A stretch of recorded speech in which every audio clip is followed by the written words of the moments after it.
ఈ నిర్మాణం ఎప్పుడు స్టార్ట్ అయింది అనేది ఒక విషయం చెప్పండి. బయట అందరు ఏమనుకుంటారంటే ఇది కేవలం ఆర్యవైశ్యులకు సంబంధించిన గుడి, మనం వెళ్ళకూడదు అని చాలా వరకు జనాల్లో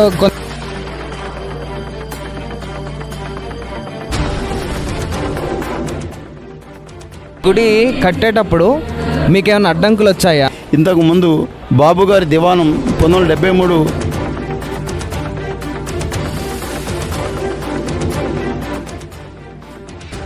అసలు ఈ అమ్మవారు దేనికి ప్రసిద్ధి చెందారు?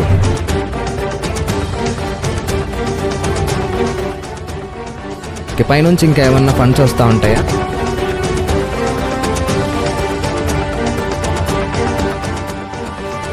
అసలు ఈ పెద్ద గుడి అనే పేరు ఎందుకు వచ్చింది? 13 అధ్యాయాల్లోనూ 700 శ్లోకాలుగా అమ్మవారిని వర్ణించడం జరిగిందనమాట.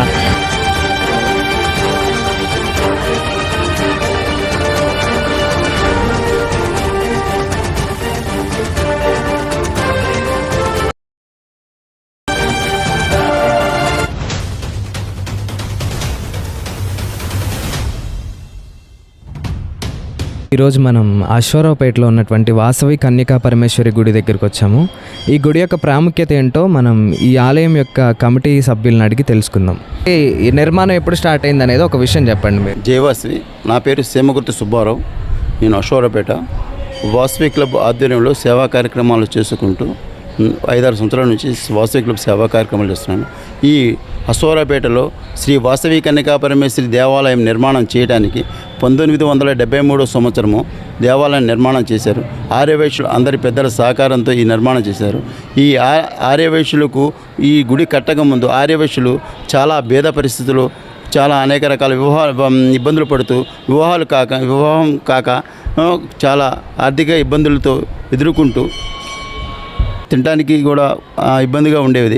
ఇక్కడ గుడి మన ఆర్యవైశ్యులు అందరం కలిసి గుడి నిర్మాణం చేయాలని చెప్పేసి ఒక కంకణం కట్టుకొని పెద్దలు, గ్రామ పెద్దలు సేమగుర్తి శివయ్య గారు, అలాగే మిగతా వాళ్ళు అందరూ కూడా అక్కడ కలిసి ఈ గుడి నిర్మాణాని కోసం, చందాల కోసం, విరాళాల కోసం ప్రతి గ్రామంలో తిరిగి ఈ గుడిని 1973లో నిర్మించడం జరిగింది. అక్కడి నుంచి కూడా సంవత్సరం తిరక్క ముందు ఆర్యవైశ్యులకు చాలా ప్రాముఖ్యత కలిగి వాళ్ళు ఈ గుడి నిర్మాణం చేసిన తర్వాత వాళ్ళకి ఒక ఆర్థిక ఇబ్బందులను తొలగిపోయి వాళ్ళు ఆరోగ్యంగా బాగుండి వివాహాలు కూడా వాళ్ళ పెళ్ళిళ్ళు కూడా జరుగుతూ ఉండటంలో గ్రామంలో పెద్దలు కూడా అందరూ కూడా సుఖ సంతోషాల భోగభాగ్యాలతో ఆరోగ్యాలతో వాళ్ళు ఉన్నారు. అలాగే గ్రామంలో ఉన్న ఇతర కులస్తులు కూడా ఈ అమ్మవారు మన కులదైవానికి చాలా నిదర్శనలు ఉన్నవి. ఆ నిదర్శనలు కూడా వాళ్ళకు కూడా కనిపించడంతో ఈ గుడిని అన్ని కులాల వారు కూడా ఈ గుడి చాలా ఇష్టపడతారు. గుడి కట్టేటప్పుడు మీకేమైనా అడ్డంకులు వచ్చాయా? అలాంటివి ఏమైనా ఉంటే చెప్పండి. ఇంతకు ముందు బాబుగారి దివానం 1973 గతంలో కూడా 73 సంవత్సరం తర్వాత గత ముందు బాబుగారి దివానం ఇక్కడ ఉండేది. ఆ దివానానికి ఈ గుడి నిర్మాణం చేయాలంటే బాబుగారు పర్మిషన్ తీసుకోవాల్సి వచ్చేది. బాబుగారు అంటే చాలా అందరికీ కూడా ఊరు గ్రామస్తులకు కూడా అందరికీ భయం అయ్యుండి కూడా ఆయనకు ఈ గుడి కట్టడానికి వీల్లేదు అనడంతో సరే మన ఆర్యవైశ్యులు అందరి ఈ పట్టుదల అమ్మవారి కృపతో ఈ గుడిని ఈ 4 సంవత్సరాల గుడి నిర్మాణం చేసి చాలా గొప్పగా పెద్ద పండితులతో ఈ గుడి నిర్మాణం చేయించడం జరిగింది. అక్కడ నుంచి గుడి కట్టిన కాడ నుంచి కూడా అందరికీ కూడా చాలా గ్రామం చాలా అద్భుతంగా ఉంది. ఈరోజు అశ్వారావుపేట చాలా ప్రాముఖ్యత చెప్పాలంటే శ్రీ వాసవి కన్యకా పరమేశ్వరి అమ్మవారి చల్లని దీవెనలే ఇవాళ అశ్వారావుపేట పట్టణం 3 పూలు 6 కాయలుగా విరజిల్లుతూ నడుస్తుంది.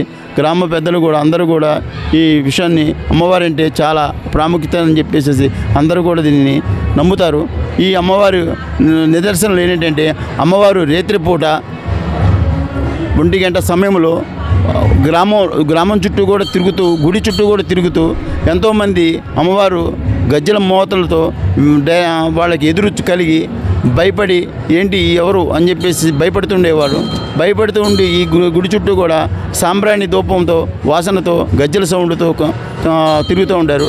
అప్పుడు అనేక రకాలుగా అనుమానాలు కలిగిన తర్వాత ఇక్కడ కన్యకా పరమేశ్వరి అమ్మవారు ఇక్కడ ఉన్నారు, ఇక్కడ తిరుగుతున్నారని వాళ్ళకు కూడా తెలిసిన తర్వాత అందరూ కూడా ఈ గ్రామంలో చుట్టుపక్కల వాళ్ళంతా అమ్మవారిని పూర్తిగా వాళ్ళు భక్తి శ్రద్ధలతో అమ్మవారిని నమ్మి ఇక్కడ గుడికి వస్తూ ప్రతిరోజు కూడా అమ్మవారి దర్శనం చేసుకొని వ్యవసాయాలు చేసుకొని ఉండి వ్యాపారాలు చేసుకొని ఉండి అన్ని కులాలు కూడా చేసుకొని అమ్మ దర్శనం చేసుకుంటే వాళ్ళు వెళ్తున్నారు. అసలు ఈ అమ్మవారు దేనికి ప్రసిద్ధి చెందారు? అమ్మవారు ఆర్యవైశ్యుల కులదైవము. అంటే అమ్మవారు అసలు పెనుగొండ గ్రామంలో అమ్మవారు ఒక రాజులు అనే రాజులు అమ్మవారి మీద మోహించి వారికి అమ్మవారిని వివాహం చేసుకోవాలని చెప్పేసి ఆయనకి కలిగింది. ఆ కలగటంతోనే అప్పుడు ఆర్యవైశ్యుల పుట్టిన నుండి మనం వేరే కులస్తులను చేసుకోవడం అని చెప్పేసి అమ్మవారికి ఉగ్ర రూపంలో దాల్చి అగ్నిగుణ ప్రవేశం అయ్యి అమ్మవారు ఆ అగ్నిగుణ ఎటువంటి వాడు కూడా ఇటువంటి ఆటంకం జరగకూడదు అని చెప్పేసి అగ్నిగుణ ప్రవేశంలో జయించి దర్శనం చేసుకొని నిర్మించడం జరిగింది. 50వ వార్షికోత్సవం కదా, దాదాపు మీ కమిటీ సభ్యులు కానీ ఇంకా అంటే అందరూ కలిసి ఎంత కలెక్ట్ చేసి ఉంటారు? ఫండ్స్ ఎంత వచ్చింటాయి గుడికి? పైనుంచి ఇంకా ఏమన్నా ఫండ్స్ వస్తూ ఉంటాయా? శ్రీ వాసవి కనకాంబ అమ్మవారి దేవస్థానానికి ఆర్యవైశ్యులు అందరి సహకారాలు, ప్రతి ఒక్కరి సహకారం ఉంటుంది. అమ్మవారికి ఎంత డబ్బులు కావాలన్నా సహకరించడానికి ముందుకు రావడానికి ఆర్యవైశ్యులు కంకణం కట్టుకుని ముందుకు వస్తారు. డబ్బుకు ఎటువంటి లోటు లేదు. ఎంత ఖర్చు అయినా కానీ ముందుకి రావడానికి సిద్ధంగా ఉన్నారు. ఈ ఆల్రెడీ అమ్మవారి దేవాలయ నిర్మాణానికి ఎటువంటి ఆటంకం లేకుండా ఇప్పటి వరకు ఏ ఫండింగ్ కూడా ఇబ్బంది లేకుండా కార్యక్రమాలు నిర్వహించడం జరుగుతున్నది. ఇంకొకటి ఏంటంటే అసలు ఊర్లో పెద్ద గుడి అంటారు. అశ్వరాపేట మొత్తానికి కూడా మన పెద్ద గుడి అని మన ఈ గుడిని అంటూ ఉంటారు. అసలు ఈ పెద్ద గుడి అనే పేరు ఎందుకు వచ్చింది? ఇక్కడ అశ్వరాపేటలో ఆర్యవైశ్యులు కుటుంబాలు 500 కుటుంబాల దాకా ఉన్నాయి. ఈ 500 కుటుంబాలు ఇక్కడ ఉన్నటువంటి ఒక గుడి నిర్మాణం చేయాలని చెప్పేసి అమ్మవారికి ఒక ఆర్యవైశ్యుల పెద్దలకి కళల రూపంలో వచ్చి వారికి ఇక్కడ గుడికి నిర్మాణం చేయని చెప్పేసి చెప్పడంతోనే ఆర్యవైశ్యులకి ఒక భయం కలిగి ఇక్కడ గుడి నిర్మాణం చేద్దాము, అంత పట్టుదలతో చేయాలని చెప్పేసి అందరూ కూడా నిర్మాణం చేశారు. ఈ గుడి నిర్మాణం కావడం ఏంటంటే ఆర్థిక ఇబ్బందులతో చాలామంది అన్ని కులాలు కానీ ఆర్యవైశ్యులు కానీ ఇబ్బందులు పడుతున్నారు. ఈ గుడి కట్టిన కాడి నుంచి కూడా అందరికీ కూడా చాలా బాగుంది. ఇవాళ అందరు భూములు కానీ అన్ని వ్యాపారస్తులు కానీ అందరూ కూడా మంచిగా ఉన్నారు. ఇటువంటి ఆటంకాలు లేకుండా ఉంది. కాబట్టి ఈ గుడికి నిర్మాణానికి ఒక నిదర్శనలు అయి ఉన్నాయండి. ఈ గుడి కట్టేటప్పుడు రాజకీయంగా ప్రభావంగా కొన్ని ఇబ్బందులు కలిగాయి. గ్రామాల్లో పెద్దలు కూడా ఈ వైశ్య కమ్యూనిటీ ఎక్కువగా పాపులేషన్ పెరుగుతుందని చెప్పేసి వ్యతిరేకాలు కూడా వచ్చాయి. అటువంటి ఆటంకాలు లేకుండా ఆవిడే ప్రతిదానికి కూడా అడ్డంగా లేకుండా చూసుకుంటూ ఈ గుడి నిర్మాణించిన ఆ వాసవి మాతే నిర్మించుకున్నారు. ఇదంతా కూడా అందరూ కూడా నిమిత్త మాత్రులే అని చెప్పేసి అనుకోవాలి. ఆర్యవైశ్యులు అందరూ కూడా నిమిత్త మాత్రులే. అమ్మవారి అనుగ్రహంతో ఈ గుడి నిర్మాణం జరిగింది. అమ్మవారి ఆశీస్సులతో ఈ గుడి నిర్మాణం జరిగింది. 50వ వార్షికోత్సవం కదా ప్రెజెంట్ జరిగేది. భక్తుల కోసం మీరు ఏమైనా ఏర్పాట్లు చేశారా? మీరు గుడి తరపున ఏమన్నా ఏర్పాట్లు చేశారా? అమ్మవారి 50వ వార్షికోత్సవం సందర్భంగా ఆర్యవైశ్యులు దాదాపు ఒక 13 లక్షల రూపాయల దాకా మనకి విరాళాలు సహకరించారు. ఆ విరాళాలు సహకరించినందువలన అమ్మవారికి ఈ గుడి నిర్మాణానికి పసుపు కుంకుమ కింద ప్రతి ఈ గ్రామంలో ఉన్న అందరికీ కూడా అన్ని కులాల వరకు ఆర్యవైశ్యులు కాకుండా అందరి కులాల వరకు కూడా పసుపు కుంకుమ అంటే చీర జాకెట్టు గాజులు అని పంపిణీ కార్యక్రమం 50వ సంవత్సరం వార్షికోత్సవం సందర్భంగా అందరి గ్రామాల్లో అందరికీ కూడా చీరాసనార్య కార్యక్రమం పంపిణీ చేయడం జరుగుతున్నది. అలాగే ప్రతిరోజు కూడా నిత్యం ప్రసాదాలు అందరికీ కూడా ప్రసాదాలు పంపించడం జరుగుతున్నది. పూజ అలాగే కుంకుమ పసుపు కుంకుమ డైలీ కూడా పూజ చేసినవన్నీ కూడా ప్రతి వాళ్ళు భక్తులకు కూడా పంపిణీ చేయడం జరుగుతుంది. అలాగే దసరా ఉత్సవాల కార్యక్రమంగా కనకదుర్గమ్మ అమ్మవారి నవరాత్రి సందర్భంగా ఈ కార్యక్రమాన్ని ఈ 11 రోజుల పాటు కూడా బతుకమ్మ ఆటపాటలతో అంగరంగ వైభవంగా చేయడం జరుగుతుంది. బయట అందరూ ఏమనుకుంటారంటే ఇది కేవలం ఆర్యవైశ్యులకు సంబంధించిన గుడి, మనం వెళ్ళకూడదు అని చాలా వరకు జనాల్లో కొంతమంది భక్తుల్లో కూడా ఇట్లాంటి డౌట్స్ ఉన్నాయి. అట్లాంటి దానికి మీరేం క్లారిటీ ఇస్తారు? ఇది ఆర్యవైశ్యుల గుడి అనడం అంటే ఆర్యవైశ్యుల గుడి కట్టింది మాత్రం ఆర్యవైశ్యుల గుడి నిర్మాణం చేయడం అంతా కూడా ఈ గుడి నిర్మాణానికి అన్నీ కూడా ఆర్యవైశ్యులు చూసుకుంటారు. కాబట్టి ఇది ఆర్యవైశ్యులే కాదు అన్ని కులాల వారు కూడా ఈ గుడిలోకి రావడానికి అవకాశం ఉంది. ఈ అన్ని కులాల వారు కూడా దీనికి విరాళాలు కూడా కావాలంటే సహకరిస్తూనే ఉంటుంటారు. ఏదైనా చందా రూపంగానే ఏ విధంగా ఆర్యవైశ్యులే ఇది అందరినీ కలుపుకొని వెళ్ళేటువంటి గుడి. ఎవరిని కూడా మాది గుడి అని విమర్శనగా చేసి మాది గుడి అని ఇది కులదైవం అంటే కులదైవానికి సంబంధించిన గుడి కాబట్టి కుల ఆర్యవైశ్యులే దీన్ని నిర్మించడం. అందరూ కూడా దర్శన భాగ్యాన్ని చెల్లించుకోవచ్చు. అందరూ కూడా ఎటువంటి ఆటంకాలు లేకుండా వారికి ఇక్కడ మంచి మర్యాదలు కూడా అందు వారికి ఎటువంటి ఆటంకాలు అన్నదాన కార్యక్రమం జరుగుతుంది ప్రతి శుక్రవారం నాడు కూడా. ఆ అన్నదానానికి కూడా బయట కులస్తులు కూడా మనకి విరాళాలు ఇస్తుంటారు. మాకు అటువంటి ఏమీ లేవు. గ్రామాలు ఇటువంటి తేడా పాడాలు లేవు. ఎవరైనా 1-2 మొక్కలు ఏదన్నా అంటే మాత్రానికి వారికి ఇక ఆ వినతికి మేము వారిని ఇచ్చుకోవాల్సి వస్తుందని కోరుతున్నాం. నమస్కారం అండి అయ్య గారు. వాసవి కన్యకా పరమేశ్వరి అనే అమ్మవారు చాలా వరకు చాలా మందికి జనాల్లో తెలియదు. ఇప్పుడు దుర్గమ్మ అంటే తెలుసు, అలాగే లక్ష్మీదేవి అంటే ఎవరో తెలుసు, కానీ కన్యకా పరమేశ్వరి అంటే ఎవరు, అసలు అమ్మవారికి చరిత్ర ఏంటి అనేది మీ ద్వారా మాకు తెలియజేయండి. వాసవి కన్యకా పరమేశ్వరి అమ్మవారు అనేది ఆవిడ పెనుగొండ గ్రామంలో జన్మించిందండి. ఆవిడ ఈ వైశ్యులందరికీ కూడా ఆవిడ పూజనీయురాలు. ఆవిడ పూజనీయురాలండి. ఆవిడ క్షత్రియరాజు ఒక రాజు వచ్చి ఆవిడని ఆవిడ చాలా అందగత్తే అనమాట అండి. ఆవిడని వివాహం చేసుకుందామనే ఉద్దేశంతో ప్రయత్నం చేయగా ఆ వివాహానికి ఆవిడకి నచ్చకపోవడంతో, అంటే వైశ్యులు క్షత్రియులు అని చెప్పిన యుద్ధం చేసుకోవడంతో ఆవిడ తనతో పాటు వచ్చే, అంటే వివరం ఏంటంటే తనకు నచ్చని, ఇప్పుడు ఎవరైనా సరే నచ్చని వివాహం ఎవరూ చేసుకోరు కాబట్టి నచ్చని వివాహం చేసుకోవడం కోసం ఆవిడతో పాటు కొన్ని ఇలా చేసుకుంటే కానీ మిగతా వయసుల వారిని కూడా వాళ్ళు పెళ్లి చేసుకుని వివాహం చేసుకునే అవకాశం ఉందనితో పాటు తనతో వచ్చే కొంతమంది గోత్రికులు, ఆవిడతో వచ్చే కొంతమంది గోత్రికులతో కూడా ఆవిడతో వచ్చి ఆవిడ ఆత్మార్పణ చేసుకుందండి. మిగతా వాళ్ళు ఎవరైతే రారో వాళ్ళందరూ కూడా శాపగ్రస్తులు అయ్యారని చెప్తూ ఉంటారు అనమాట. ఆవిడతో వచ్చిన వాళ్ళు మాత్రమే ఆవిడని కృతార్థం చేసిందని చెప్పి జన్మధరించిందని చెప్తూ ఉంటారు వాసవి కన్యకా పరమేశ్వరి అమ్మవారు అన్నమాట. ముఖ్యంగా ఆవిడ పెనుగొండ గ్రామానికి చెందిన ఆవిడ ఉండి సకల ఇష్టాలను సకలేశ్వరుని కొనుక్కుంది కూడా చెప్తూ ఉంటారు. ఆవిడ అంటే కేవలం వయస్సులకే కాదండి, ఇతర వాళ్ళు ఎవరు వెళ్ళినా సరే కూడా, ఇతర కులస్తులు ఇతర వర్ణాలు ఎవరు వెళ్ళినా సరే కూడా ఆవిడ సకల సుఖాలను అందిస్తూ సకల కోరికలను తీరుస్తుందని చెప్తూ ఉంటారు. అశ్వారావుపేటలోని వాసవి కన్యకా పరమేశ్వరి ఆలయంలో ప్రతినిత్యం గత 3 సంవత్సరాలుగా మేము వస్తున్నామండి. మేము ద్రాక్షారం నుంచి వస్తున్నాం. ప్రతినిత్యం ఇక్కడ జరిగే చండీ హోమాన్ని కూడా ఆవిడ తరపున, అంటే వాసవి కన్యకా పరమేశ్వరి ఆవిడికి ఆవాహన చేసుకుని చండికా పరాదేవతగా భావించి చండీ హోమం చేయిస్తూ ఉంటాను అనమాట. ఆ చండీ హోమం యొక్క విశిష్టత అంతా కూడా ఎలా ఉంటుందంటే మూడు వేదాలుగా ఆవిడ చండీ దేవతను వర్ణించడం జరుగుతుంది. అర్గ్వేదం, యజుర్వేదం, సామవేద రూపాలుగా అమ్మవారు ఉన్నారని చెబుతూ ఉంటారు. మార్కండేయ పురాణ ప్రకారం అంతర్గతంగా దేవీ మహాభాగవతం అనేది ఉంటుందన్నమాట. ఆ దేవీ మహాభాగవతంలో అమ్మవారి యొక్క చరిత్రని చెప్తూ ఉంటారు. అమ్మవారు 13 అధ్యాయాల్లోనూ 700 శ్లోకాలుగా అమ్మవారిని వర్ణించడం జరిగిందనమాట.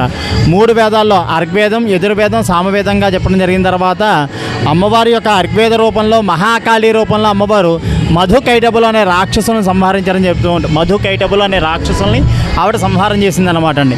అలాగే 2, 3, 4 అధ్యాయాలు ఉంటాయి. ఆ మహాలక్ష్మి రూపంలో అమ్మవారు మహిషాసురు యొక్క సైన్యాన్ని, మహిషాసురును కూడా ఆమె వధించిందని చెబుతూ ఉంటారు. అలాగే 5 నుంచి 10వ అధ్యాయం వరకు అమ్మవారు చండముండలని, శుంభని, అలాగే రక్త బీజాక్షను కూడా అమ్మవారు సంహారం చేసిందని చెబుతూ ఉంటారన్నమాట. 11వ అధ్యాయం వచ్చేసరికి అమ్మవారు నారాయణీ రూపంలో అమ్మవారు ఉంటారు. నారాయణీ రూపం అంటే నారాయణు యొక్క సోదరిగా భావించి నారాయణ రూపంలో అమ్మవారిని స్తుతిస్తారన్నమాట. 12వ అధ్యాయం వచ్చేసరికి అమ్మవారిని స్తుతించడం వల్ల ఏ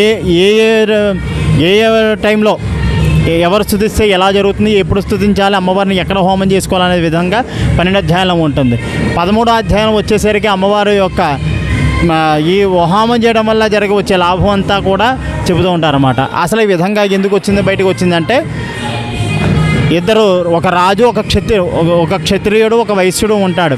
ఆ ఇద్దరు కూడా మేధా ఋషి అని చెప్పి ఋషి దగ్గరికి వెళ్ళి, వైశ్యుడేమో తన డబ్బంతా సంపాదించి తన పిల్లలు ఆ డబ్బు తీసుకుని ఆ వయసుని తన ఇంటి నుంచి బయటికి తరమేస్తారు ఉంటారనమాట. రాజుడు రాజ్యపాలన